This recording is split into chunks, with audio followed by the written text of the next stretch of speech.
এক মাস আগে ফাঁস হয়েছিল প্রথম সিগন্যাল চ্যাট, যেখানে মার্কিন জাতীয় নিরাপত্তা উপদেষ্টা মাইক ওয়ালস ভুল করে এক সাংবাদিককে যুক্ত করে ফেলেন। ইয়েমেনে হাউথিদের বিরুদ্ধে মার্কিন অভিযানের পরিকল্পনার গোপন তথ্য ছিল সেই চ্যাটে। ওই ঘটনার রেশ কাটতে না কাটতেই আবারও একই বিতর্কে জড়ালেন মার্কিন প্রতিরক্ষা মন্ত্রী পিট হেগসেথ।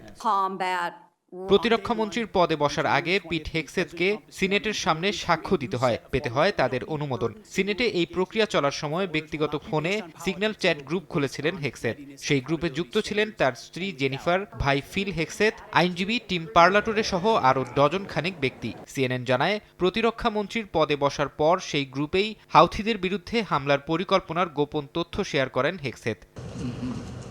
প্রতিবেদনে বলা হয়, পিট হেগসেথের ভাই মার্কিন প্রতিরক্ষা দফতরে চাকরি করছেন, তবে তার স্ত্রী প্রশাসনের সঙ্গে যুক্ত নন। এমনকি চ্যাট গ্রুপে থাকা বাকিদের নিরাপত্তা ছাড়পত্র ছিল কিনা তা নিয়েও উঠেছে প্রশ্ন। বিষয়টি এমন সময়ে সামনে এলো যখন বিভিন্ন গুরুত্বপূর্ণ ইস্যুতে হেগসেথের সিদ্ধান্ত গ্রহণ ক্ষমতা নিয়ে প্রশ্ন তুলতে শুরু করেছেন তার দফতরের বর্তমান ও সাবেক কর্মকর্তারা। হেগসেথের সাবেক প্রেস সেক্রেটারি জন উলিয়ট বলেন, পেন্টাগনে এক মাস ধরে তীব্র অস্থিরতা চলছে। স্পর্শকাতর পরিকল্পনার তথ্য ফাঁস হওয়া থেকে শুরু করে দফতরের কর্মকর্তাদের বরখাস্তের ঘটনা মার্কিন প্রেসিডেন্ট ডোনাল্ড ট্রাম্পের জন্য মাথা ব্যথার কারণ হয়ে দাঁড়িয়েছে।